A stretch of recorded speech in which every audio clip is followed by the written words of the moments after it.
পাড়া।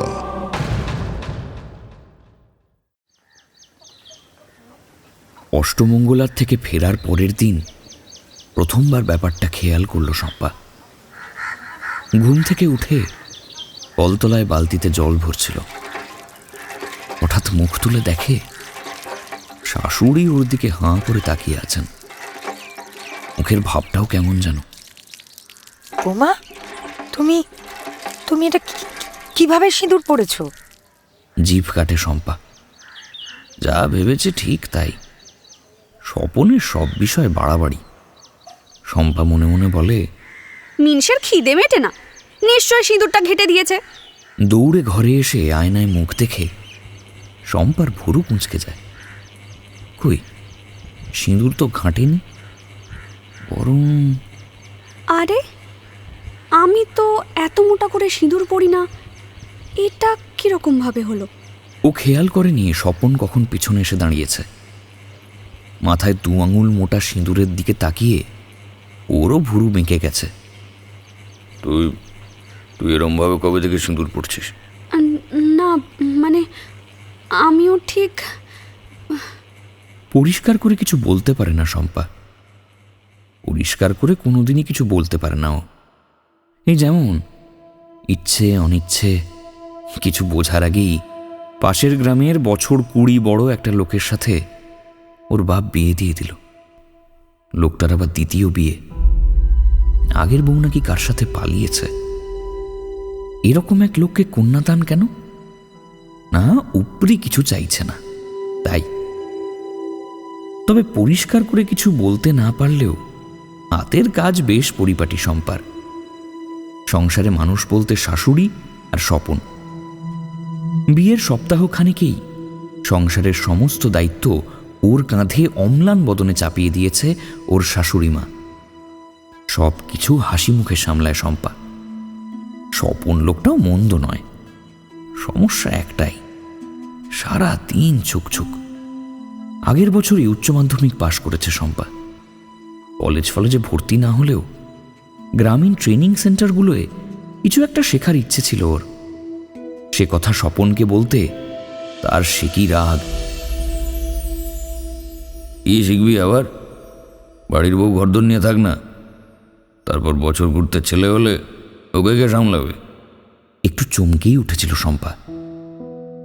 বছর ঘুরতে মানে? মা হওয়ার শখ তার ভরপুর, তবে এত তাড়াতাড়ি?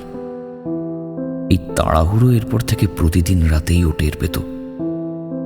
এসব 7-5 ভাবতে ভাবতে কখন মূলগুলো আড়াআড়ি করে কেটে ফেলেছে শম্পা বুঝতেই পারেনি। খেয়াল হতে বেশ ঘাবড়ে গেল। পিসগুলো এত ছোট হয়ে গেছে, কড়াইয়ে চাপালেই গলে যাবে। হঠাৎ মূলগুলো কুড়িয়ে কড়াইয়ে কালো জিরে ও শুকনো লঙ্কা ফোড়ন দিয়ে রসুন কুচি দিয়ে ভেজে ফেলল শম্পা। তারপর নুন হলুদ দিয়ে ঢেকে জলজলে হলে চিনি ছড়িয়ে নামিয়ে ফেলল। দুপুরে পদটা খানিকটা ভয়ে ভয়ে স্বপনের পাতে দিল শম্পা। তর্জনী দিয়ে জিভে ঠেকিয়েই আঁতকে উঠল স্বপন। মাকে ডেকে চাটনি খাওয়ালো। ছেলের মতো মাও চমকে বলে উঠল, এ চাটনি তুমি কোথায় শিখলে বৌমা? আমতা আমতা করে জবাব দেয় শম্পা। আসলে মা, মূলগুলো খুব ছোট ছোট করে কেটে ফেলেছিলাম তো, তাই কি একটা মনে হলো আর এরকম করলাম। হঠাৎ খুব রেগে থালা ঠেলে উঠে পড়ল স্বপন। মিথ্যে বলতে শিখেছিস দেখছি আজকাল, তুই খা তোর চাটনি, যা। রাগের কারণ বোঝে না শম্পা। ইদানিং আরো অনেক কিছুই বোঝে না সে। এই যেমন ঘুম থেকে উঠেই স্নান না সারলে ওর কেমন অস্বস্তি হয়। আগে এমনটা ছিল না। এছাড়া অন্য কায়দায় চুল বাঁধা, মোটা করে সিঁদুর পরা, শাড়ির কোমরের কাছে একটা বিশেষ ভাঁজ দেওয়া, শোয়ার আগে পান খাওয়া, নানান সব নতুন স্বভাব ওর শরীরে বাসা বাঁধছে। শম্পা মাঝে মধ্যেই বুঝতে পারে ওর এই স্বভাবগুলোয় স্বপন আর শাশুড়ি বেশ অসন্তুষ্ট। কারণটা বোঝে না যদিও।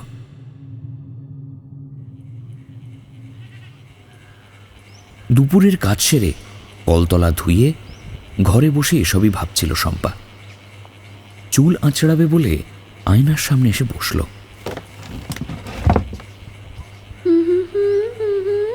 চুলের স্রোত বরাবর চিরুনি চালাতে চালাতে একটা সুর ভেজে উঠল শম্পা।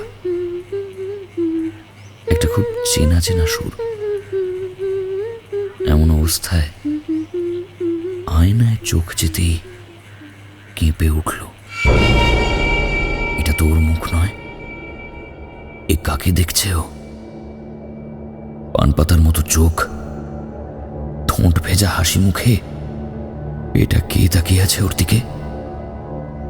চুলটা ঠিক যেভাবে আজকাল সে আঁচড়ায় তেমন করে বাঁধা, মাথার মাঝখানে একটা ছোট্ট লাল টিপ, সিঁথিতে মোটা করে সিঁদুর। কি গুনগুন করছো এই অবেলা? শাশুড়ির চিল চিৎকারে হুঁশ ফেরে শম্পার। বলি দুপুরে কি একটু ঘুমানো যাবে না এ বাড়িতে? গানের এত শখ হলে ওই সদরের মাচায় গিয়ে গাও না, 2 পয়সা আসে ঘরে। আসুক আজ শপথ। রাগে ফুঁসতে ফুঁসতে ফিরে যায় শাশুড়ি। ওর চোখ মুখের ভয়টা চোখ এড়ায় না শম্পার। বেশ বোঝে রাগটা মোটেও ঘুম ভেঙে যাওয়ার নয়। রাতে স্বপন ফিরতে মা ছেলের বৈঠক বসে। দরজার আড়াল থেকে শম্পা কান পেতে শোনে। আমি বলছি শোন, লক্ষণ ভালো না। আজকাল কিরকম ভাবে শাড়ি পরে দেখেছিস? আর আর ওই সিঁদুর আজ দুপুরে আয়নায় বসে গুনগুন করছিল, সেই এক সুর। সব বুঝেছি, কি করি বলো তো? ওটাই তো ভাবছি রে, একবার গুরুদেবকে ডাকবি? এটা করা যায়, কিন্তু ওনার বেশ কিছুদিন কোনো খোঁজ খবর নেই। আর এটা তো ফেলে রাখা যায় না। তাহলে কি আগেরটার মতো এটাকেও? আর শোনা হয় না শম্পার। ভীষণ মাথা যন্ত্রণা শুরু হয়েছে ওর। আস্তে করে এসে বিছানায় শুয়ে পড়ে।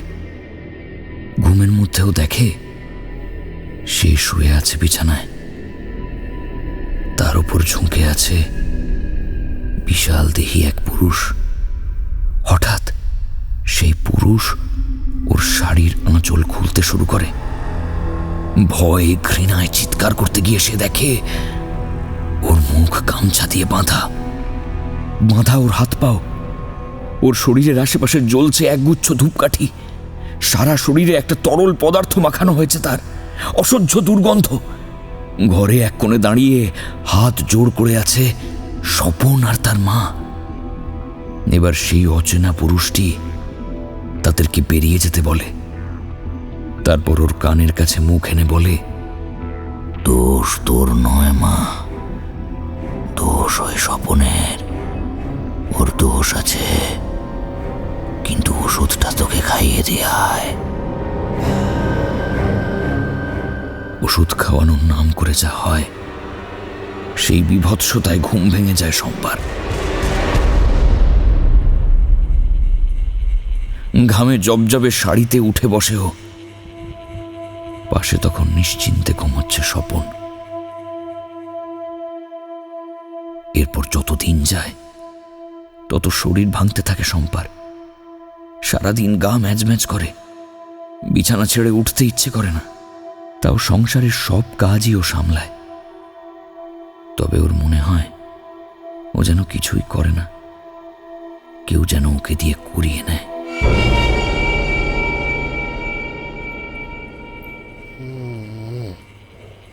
এর মধ্যে একদিন রাতে বেশ দেরি করে ফিরল স্বপন। মদ খেয়ে এসেছে।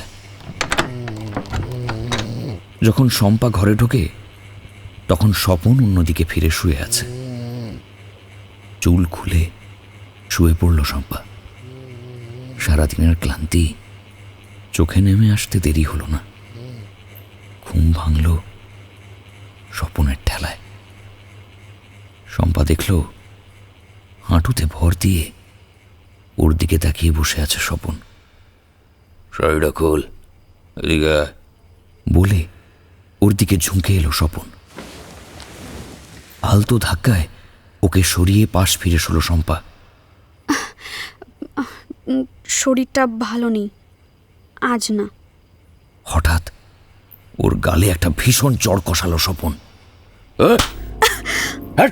আঘাতের তীব্রতায় খাট থেকে পড়ে গেল শম্পা।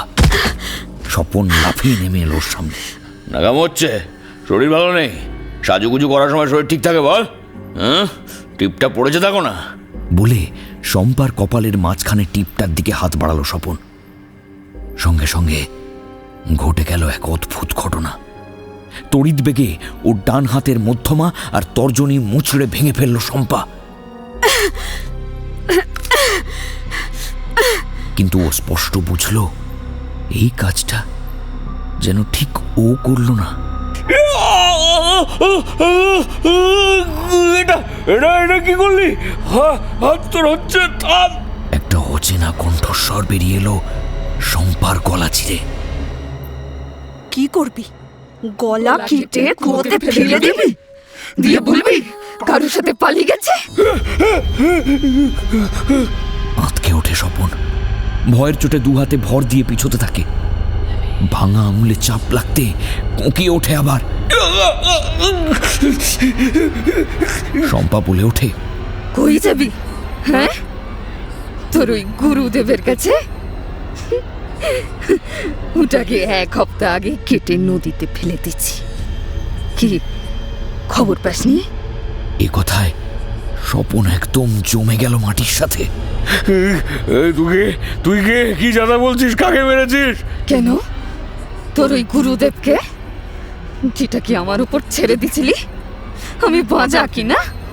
চিকিৎসা দরকার, সারা গায়ে ছাইপাশ মাখিয়ে শখ মিটানি তোদের। আমি কত করে বলেছিলাম শহরে চিকিৎসা করাই। স্বপন এতক্ষণ হাঁ করে তাকিয়েছিল শম্পার দিকে। হঠাৎ দৌড়ে বেরিয়ে গেল ঘর থেকে। শম্পাও পিছু নিল। কেমন যেন হাওয়ায় ভেসে ভেসে ও এগোতে লাগলো। বলতলায় পৌঁছে দেখলো শিলনোড়া হাতে দাঁড়িয়ে আছে স্বপন। পিছনে থরথর করে কাঁপছে ওর মা। এই মুখ ভেঙে দেবো, মঙ্গলা, মুখ ভেঙে দেবো, কাছে আসবি না। শম্পা এখনো পুরোটা বোঝে না, তবুও ওর গলা দিয়ে ঠান্ডা স্বরে জবাব আসে, এই বউটারও মুখ ভেঙে দিবি? তারপর আরো একজনের? কোথায় থামবি তুই স্বপন? কথা শেষ হতে না হতেই স্বপন হাতে শিলনোড়াটা ছুঁড়ে মারে। অদ্ভুত ক্ষিপ্রতায় সেটা ধরে নেয় শম্পা। আস্তে আস্তে মা ছেলের দিকে এগোতে থাকে ও। তুই বাপ হবিনি স্বপন, কোনোদিনও হবিনি। তোর রোগের চিকিৎসা আবার এই বউটার উপর হবে। তোর গুরুদেব আবার ইজ্জত নেবে ওর। তারপর সে কথা তোদের বললে তোরা এর গলাটাও কেটে দিবি, তাই না? ধপ শব্দ করে অজ্ঞান হয়ে মাটিতে পড়ে যায় স্বপনের মা। কাঁপতে কাঁপতে স্বপনও বসে পড়ে মাটিতে। পিছনে ঘুরে রান্নাঘরে ঢোকে শম্পা। বঁটির ধারালো অংশটা চাড় দিয়ে খুলে ফেলে। ফিরে আসে কলতলায়, দেখে স্বপন হাত জোড় করে মাটিতে লুটোপুটি খাচ্ছে। আওয়াজ ছেড়ে দে, আওয়াজ ছেড়ে দে মঙ্গলা, ছেড়ে দে। তুই বাচ্চাটাকে নষ্ট করে দিবি বলতে মাথা ঠিক ছিল না। ওকে ছেড়ে দে, ওর সাথে কিছু করবে না আমি। ধীর গতিতে ওর সামনে গিয়ে দাঁড়ায় শম্পা। ফিসফিসিয়ে বলে, যে বাচ্চা তোর না, তাকে নিয়ে তোর এত দরদ? তোর আর তোর মায়ের কথা আমি শুনিনি ভেবেছিস? পুলিশের ভয় যে তোর ওই গুরুদেব আমাকে মেরে দিতে বলেছে, সেটা আমি জানি না? মরে গেলে সব জানা যায় রে স্বপন। তুই মর, তুইও জানবি। বলে স্বপনের গলায় বঁটির এক কোপ বসিয়ে দেয় শম্পার শরীরে ফিরে আসা মঙ্গলা। দু হাত দিয়ে গলা চেপে যখন স্বপন কাতরাচ্ছে, ওর মায়ের দিকে পা বাড়ায় শম্পা। এরপরে ওর আর কিচ্ছু মনে নেই।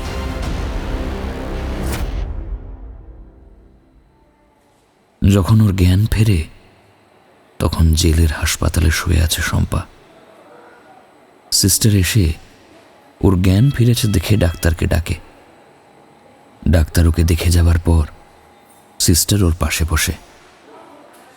ওনার থেকেই জানতে পারে শম্পা মাঝরাতে চিৎকার শুনে পুলিশ ডাকে পড়শিরা।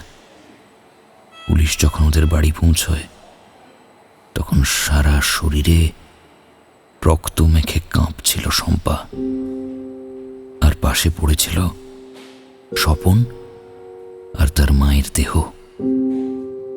মেঝেতে পড়া রক্তমাখা পায়ের ছাপ বরাবর গিয়ে বাড়ির পিছনের একটা বোজানো কুঁয়োতে পৌঁছয় পুলিশ। আর কুঁয়ো থেকে উদ্ধার হয়েছে এক মহিলার কঙ্কাল। মৃত্যুর সময় সে ছিল গর্ভবতী। ব্যাস, আর শুনতে চায় না শম্পা। সিস্টার চলে যেতে ও পাশ ফিরে শোয়। বেখেয়ালেই সিঁথিতে হাত দেয়, চোখের সামনে নিয়ে আসে হাতটাকে। সিঁদুরের দাগটা আর নেই তো।